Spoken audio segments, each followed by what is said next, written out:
Aksi penganiayaan berdarah akibat cinta segitiga kembali terjadi. Seorang pemuda berinisial MAY, berusia 23 tahun, warga Desa Jeruk, Kecamatan Gucialit, Kabupaten Lumajang, terpaksa harus berurusan dengan aparat kepolisian.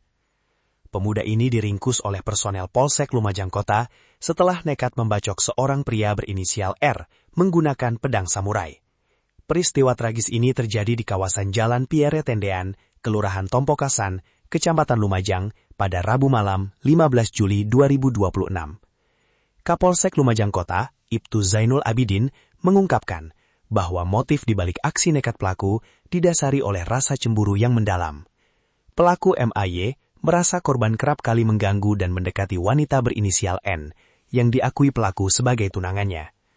Namun, dari hasil pemeriksaan sementara, fakta mengejutkan terungkap.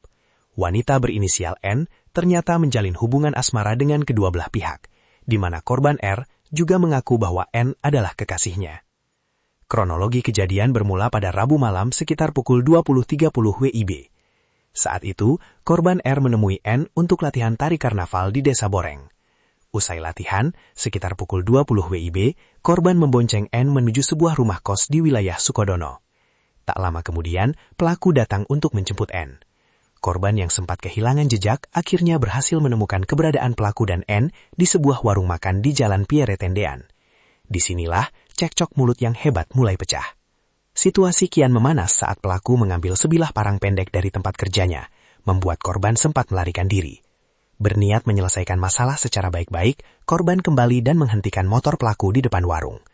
Bukannya mereda, emosi MAY justru memuncak.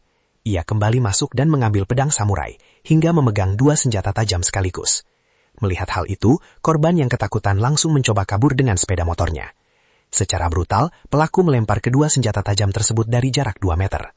Sial bagi korban, sabetan pedang samurai mengenai pinggang kirinya hingga robek.